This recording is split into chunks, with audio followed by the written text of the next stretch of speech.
here. Tucker moves now and goes to the inside of the Dutchman and takes the front position.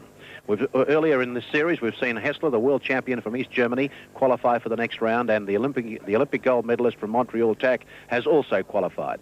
Here's the chance now for Kenrick Tucker to qualify for the next round without having to go through the repechage series, if he can beat the Dutch rider Lauvelt. It's Tucker in front, the Commonwealth Games gold medalist and Australian champion, and his Dutch opponent coming down for the bell lap. It's Tucker who's riding in front. This magnificently fast track has been recording very quick final 200 metres, and Tucker's in front, and he's going to have to ride his opponent off because they come to the 200. He's balking him just a little, but the Dutchman's winding up. Tucker will have to go. The Dutchman rounds him up very quickly. He's got a half wheel in front, coming to the bottom bend. Tucker fights back strongly, however, comes to the turn into the straight, and he's kicked away in front again, looks over his shoulder and rides confidently, and Tucker goes to the line to win his heat and win his way into the next round of the... Obviously, he looks as though he's confident that he can ride it again and ride his opponent off. Looks back over his shoulder. He's not indulging in any of the fancy balking or tricking, trying to force his opponent into the lead. He's quite confident to roll in front. And the Queenslander leads down the back straight with a lap and a half to go. The Cocott keeping a little closer to him in this rerun heat. High up on that bank, and they swing around towards the bell lap. Australia's Kenrick Tucker in front of Poland's Benedict Cocott as they come to the bell, and the pole is much closer to him this time. He's Tucker balking him just a little. Kill watching him, hasn't gone for it yet. Now he goes into the 200 metres, and the pole is on the outside of him. He's rounding him up pretty quickly this time. Tucker fights back, however. He's got a wheel in front. He comes to the turn into the straight, and Kenrick Tucker's going to beat him the second time. And he beats him 2 out of 2. Kenrick Tucker. Salee, Joseph, and last is Kenrick Tucker. He's trying to get down onto the inside. They come to the furlong line. He almost got squeezed out by Joseph. Now Tucker's into second place, and out after this leader, Henrik Salee. 65 metres to go. Tucker's left his run a little bit later. I think Salee down on the inside. Tucker's getting up close. Kenrick Tucker, and he got there. Great ride, Kenrick Tucker of Australia to win the... Tash just stalling in front.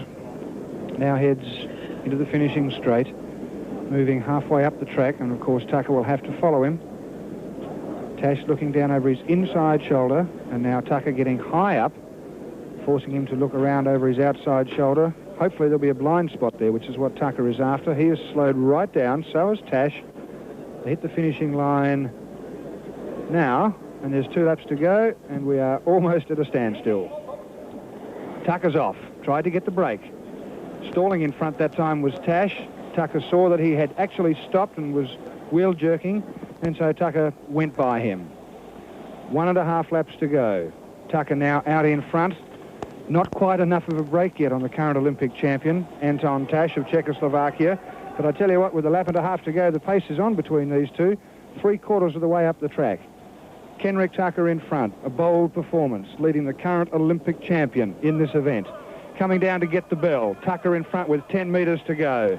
Now stretches it to 15 metres. High up on the top of the track. Who'll be the first to dive for the bottom? They're coming around to the 200-metre mark. And it's Tucker first with a break of 10 metres.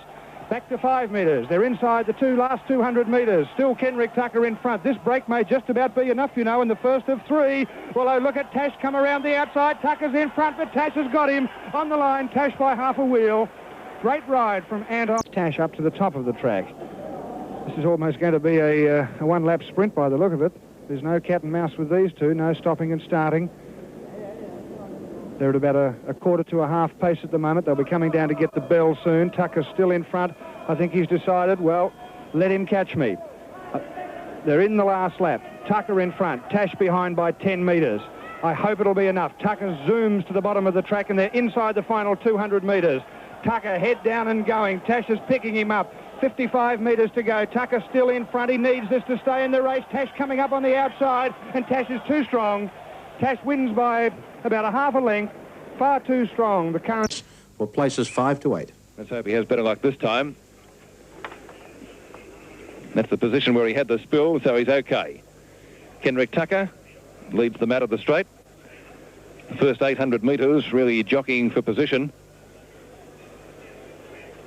Rider drawn on the inside must lead for the first lap. In this case, it was Kenrick Tucker.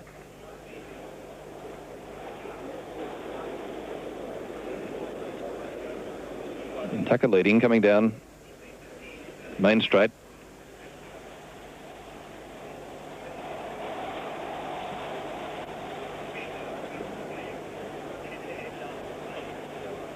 Tucker in the front from the Dane. That's Henrik Sali. Next is the Italian Octavio Dassin in the blue colours. And last of all at the moment, bringing up the rear, is the Swiss Heinz Isler. Bell coming up, 333 1/3 metres to go. So now the pressure's on. They're timed over the last 200 metres. Kenrick Tucker of Australia in the green. The Italian goes to the lead. That's Dassin. Dassin in the lead. Tucker seeing both of them. Sali goes with them as well, so too does Isler. The Italian drops in behind, tries to get inside Tucker. Oh, it's very, very tight there. Tucker will finish third. First over the line was the distance 1,000 metres, which is 3 laps of this magnificent velodrome track here in Moscow. And Tack again goes up high, and the Russian goes right there with him. 1 lap gone, 2 to go. When they come around the next time, they'll get the bell. Kopylov trailing him by about 10 metres at the moment. Kopylov taking the first heat. Tack must win the next 2 to get the bronze medal.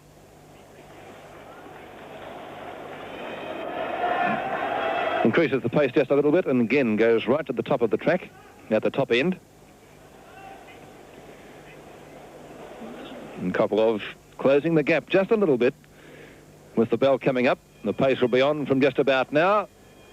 The Czechoslovak steps on the gas, and again the Russian goes right there with him. 200 metres. Coming up very shortly. The Russian down the bottom of the track and hits the lead. Beautiful manoeuvre by Sergei Kopylov. Anton Tack could be hard-pressed to try and win it from here, but it's the Russian leading Tack by about 15 to 20 metres at the